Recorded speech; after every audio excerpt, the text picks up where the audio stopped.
Welcome to our comprehensive lecture series on the Indian economy. In this first part, we are going to lay the foundation by exploring the basic key concepts of economics. Let's start with a fundamental question. What exactly is economics? At its core, economics is a social science. It studies how individuals, corporations, governments, and nations allocate their scarce resources to meet unlimited demands. In 1935, British economist Lionel Robbins famously described it as the science of scarcity. And we cannot talk about modern economics without mentioning its founding father, Adam Smith. While economics is the theoretical study, an economy is the practical application. An economy is a massive, interconnected system of production and consumption activities. It is essentially economics at play in a specific region.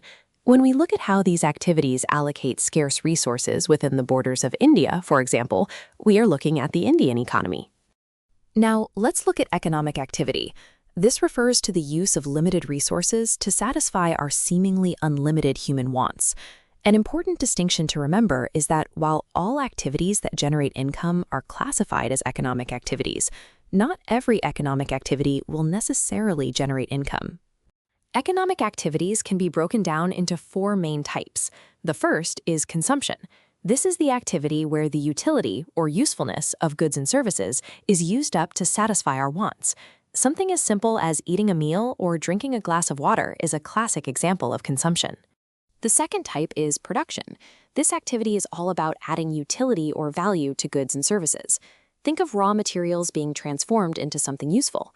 For instance, when a tailor cuts fabric and stitches it into a shirt, they are engaging in production by adding value to that simple piece of cloth.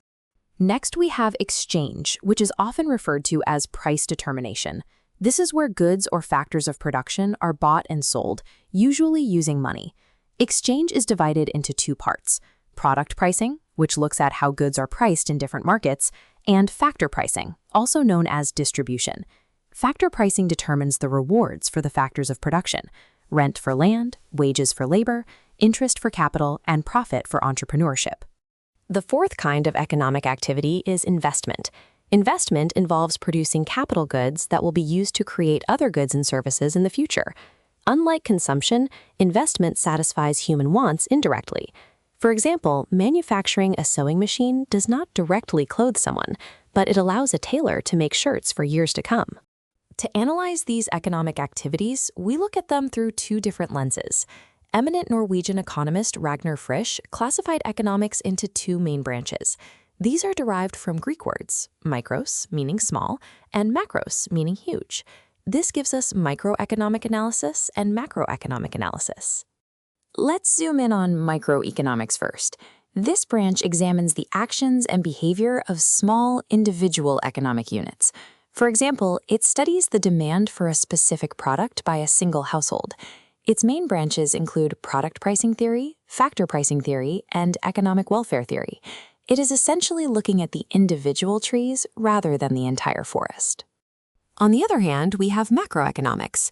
This field really emerged as a separate branch following the Great Economic Depression of 1929, largely thanks to John Maynard Keynes and his 1936 book. Macroeconomics studies the economy as a whole. It simplifies complex interactions by looking at aggregate variables like a country's total production, overall employment levels, and general price levels. In macroeconomic study, we view the entire economy as a combination of four main sectors: firms, the government, households, and the external sector. The scope of macroeconomics is vast, covering major theories such as income and employment, inflation, trade cycles, economic growth, and theories of consumption and investment. To summarize the differences, microeconomics looks at individual units and is often called price theory, using the demand and supply of specific commodities as its main tools. It assumes macro variables are constant. Conversely, macroeconomics looks at the aggregate picture, is known as income and employment theory, and uses aggregate demand and supply as its tools, assuming micro variables remain constant. Zooming out to how different regions organize themselves, we find three major types of economies. A market economy relies on unrestrained competition between private businesses to set prices. A non-market economy relies heavily on government intervention to allocate resources. Finally, a mixed economy, like India's, blends the two, protecting private property and market freedom while allowing the government to intervene for broader social goals. Within any economy, we deal with economic goods. These are products or services that fulfill consumer needs. Interestingly, we classify them based on whether they are rivalrous, meaning if I use it, there is less for you, and excludable, meaning we can prevent non-payers from using it. This gives us private goods like cars, common goods like coal, club goods like Wi-Fi, and public goods like national defense. The decision makers in the system are called economic agents. These can be consumers deciding what to buy, producers deciding what to make, or governments and banks setting tax and interest rates. To understand how these agents interact, economists use economic models, which are theoretical representations of economic processes, like the supply-demand model. A classic economic model is the circular flow of income. Imagine a closed circuit between households and business firms. Households provide factors of production, like labor and land, to firms, and in return, firms pay them wages and rent. Firms then use those factors to produce goods and services, which households purchase using the income they just earned. Money flows one way, while goods and services flow the exact opposite way. Because resources are scarce, every single economy faces the fundamental problem of choice. We simply cannot have everything we want, so we must allocate resources carefully. This scarcity gives rise to three central problems that every economy must solve: what to produce, how to produce, and for whom to produce. The first problem is what to produce and in what quantities. An economy has to choose. Should it allocate resources to make consumer goods like clothes and wheat, or capital goods like machines and tractors that will build future wealth? It must balance necessary goods for survival against luxury goods and decide how much to invest in private goods versus public goods like schools and hospitals. Once we know what to make, the second problem is how to produce. This is a choice of technology. An economy can choose a labor-intensive technique, which uses more human workers compared to machinery, often seen in countries with large populations. Alternatively, it can choose a capital-intensive technique, relying heavily on machinery and automation rather than manual labor. Finally, the third problem is for whom to produce. This deals with how the final goods and services are distributed among the population. It involves two dimensions: personal distribution, which directly relates to the inequality of income among individuals, and functional distribution, which looks at how income is divided among the factors of production. Understanding these central problems sets the stage for our deeper dive into economic theories. Moving forward with our core economic principles, let's look at the foundational concept of demand and supply. Demand represents how much of a product consumers are willing and able to buy at various prices, typically sloping downwards because people buy more when things are cheaper. Supply represents how much producers are willing to sell, sloping upwards because higher prices incentivize more production. Where these two forces meet is the market equilibrium, determining the actual price and quantity sold. Closely related to demand and supply is the concept of elasticity. Elasticity measures how responsive consumers or producers are to a change in price. If a price goes up and people barely change their buying habits, like with essential medications, we call that inelastic demand. The curve is steep. But if a small price increase causes people to stop buying entirely, perhaps for a luxury good, that is elastic demand, represented by a much flatter curve. Next, we delve into consumer behavior. This area of microeconomics studies how individuals make decisions about what they buy, want, need, or act in regards to a product, service, or idea. It assumes that consumers are rational actors who want to get the most value or utility for their money. To understand this behavior, economists look at two main factors: what the consumer prefers and what they can actually afford. Whenever a consumer makes a choice, they face an opportunity cost. This is one of the most vital concepts in economics. Opportunity cost is not necessarily a financial cost. Rather, it is the value of the next best alternative that you give up when you make a decision. If you choose to spend your limited budget on a new textbook, the opportunity cost might be the dinner out with friends that you can no longer afford. Every choice has a hidden cost. To map out consumer preferences visually, economists use an indifference curve. Imagine a graph showing different combinations of two goods, say pizza and movies. An indifference curve connects all the combinations of these two goods that give the consumer the exact same level of satisfaction or utility. Because the consumer is equally happy at any point on this curve, they are indifferent to which specific combination they end up with. While the indifference curve shows what a consumer wants, the budget line shows what they can actually afford. It is a straight line drawn on the same graph, representing all the combinations of two goods that perfectly exhaust the consumer's income. Anything inside or on the line is affordable. Anything outside the line is mathematically out of reach, given current prices and their fixed budget. Another important tool for analyzing consumer behavior is the angle curve. Instead of looking at price, the angle curve plots how the quantity demanded of a good changes as a consumer's income changes. For most items, called normal goods, as income goes up, people buy more of it, creating an upward slope. But for inferior goods, like instant noodles, demand might actually drop as income rises, because the consumer can now afford better alternatives. Shifting our focus from the consumer side, we must also examine the producer side, starting with the concept of production. Production is the fundamental process of transforming raw inputs, such as labor, capital, and land, into finished outputs, which are the goods and services consumers buy. Understanding how firms optimize this process to minimize costs and maximize output leads us directly into our next set of economic models. Moving forward with our analysis of production, let us look at the production function. This is a fundamental mathematical relationship that shows the maximum quantity of output a firm can produce, given a specific combination of inputs, typically labor and capital. It essentially represents the technological boundary of a firm.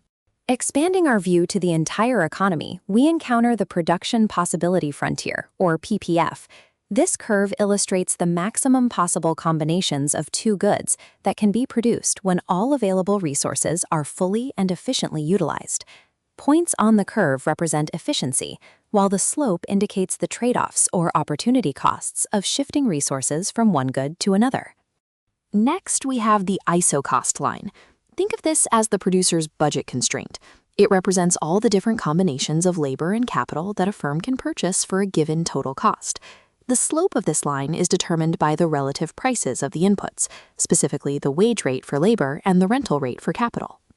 Paired with the ISO cost line is the ISO quant line. While ISO cost deals with budget, ISO quant deals with output.